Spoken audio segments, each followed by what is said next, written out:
We have all heard that masturbating is something completely normal. But to what extent? How many times a day can you do it without being considered addicted? What if you can't stop?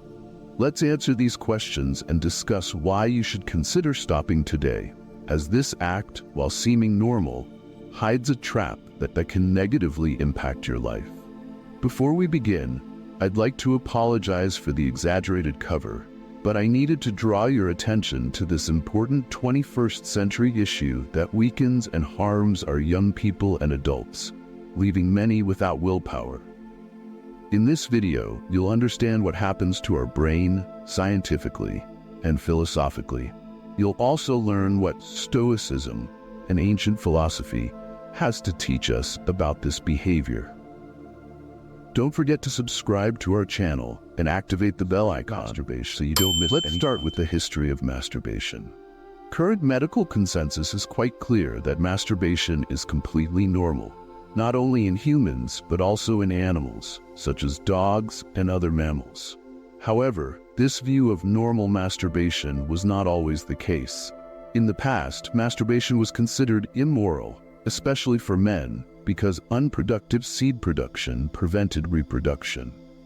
In women, it was believed that masturbation could distance them from men, as they would find pleasure on their own without assistance.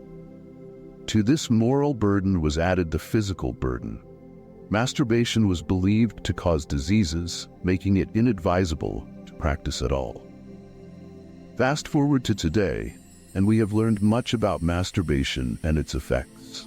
For instance, some men who suffer from insomnia know that masturbation can induce sleep. The French Institute of Health and Medical Research concluded that the male brain deactivates sexual desire after orgasm. The cerebral cortex, responsible for conscious thought, goes into rest mode after climax, which helps facilitate sleep. This explains why many men fall asleep after sexual activity. Addiction. But what's the problem? Here's the trap. Masturbation releases dopamine in your brain.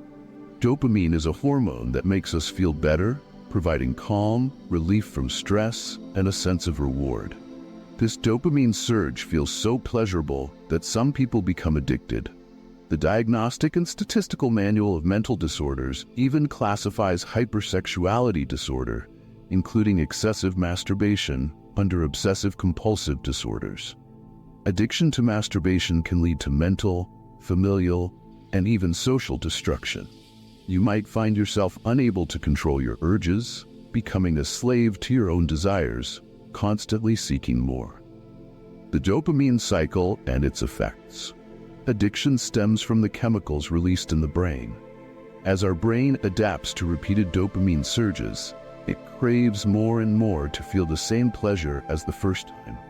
Over time, the brain's dopamine receptors get overwhelmed, causing it to block some dopamine in an attempt to slow down the addiction. This creates a frustrating situation where one masturbates, but the pleasure doesn't match the initial experience, leading to a vicious cycle of chasing satisfaction but never quite getting it. This is similar to the behavior of someone addicted to smoking, alcohol, or even overeating chocolate. The more one indulges, the less satisfying it becomes, creating further frustration. Stoicism. At this point, you might wonder what Stoicism has to do with this. Stoic philosophers like Seneca, Marcus Aurelius, and Epictetus were masters of self-control and wisdom, and they addressed human passions, such as lust, from a profound perspective. For the Stoics, masturbation wasn't simply about carnal satisfaction. It was an opportunity to explore the limits of both body and mind. They viewed self-awareness as a higher virtue, and mastery over one's desires was key to achieving true freedom. Stoic teachings on pleasure and self-control. Epicurus, though not a Stoic, stated that it is not the pursuit of pleasure, but the practice of self-control that distinguishes a good person. Stoics emphasize that to truly enjoy pleasure, one must also understand and contain it. It's not about suppressing desires, but rather mastering them.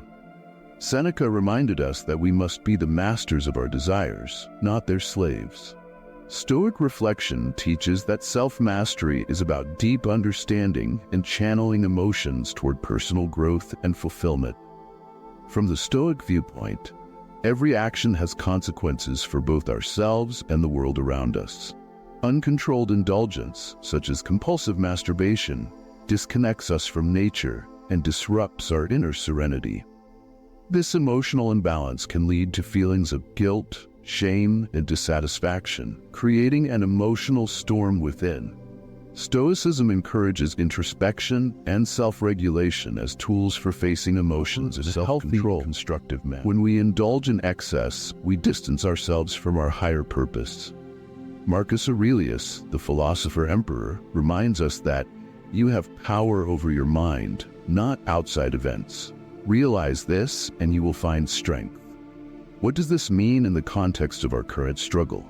It means that while we cannot control the external world, we can control our reactions to it. We can control our urges, and when we master this control, we become unshakable. Think of the energy you expend in these acts. Think of the time lost, the guilt that follows, the mental fog that clouds your sense of purpose. Now imagine if that same energy, that same time, were directed towards something greater, your own growth, your own discipline, the pursuit of wisdom, and the cultivation of inner peace. Masturbation is but a distraction, a fleeting pleasure that pulls you away from what you could be. And that is the trap, to seek temporary relief at the cost of long-term fortitude. A personal inspirational story. I'd like to share a personal story of someone who struggled with compulsive masturbation. They sought momentary pleasure but were left feeling emotionally drained after each act. By immersing themselves in Stoic teachings and practicing self-regulation, they experienced a profound transformation. They learned to confront their desires, achieving true inner peace and joy through self-mastery. True satisfaction comes from living in accordance with our deepest values and principles, not from yielding to fleeting desires. Compulsive masturbation can distance us from our life's noblest purposes, leading us away from true happiness, which is rooted in virtue and inner peace. By practicing mindfulness and meditation, we can nurture the mental serenity needed to resist temptations and embrace self-control. My friend, think wisely. Do you really believe that sitting at home, watching those videos, and taking pleasure in that way will make you confident and successful? Do you think wasting time and energy on those habits will help you attract the right people in your life? No, it won't. Instead, take control of your mind and your life. Write in the comments, "I am a powerful person. I have control over my mind. I choose to do what motivates me and improves me." Thank you for staying with me. If you found this video helpful, please like it and subscribe for more content.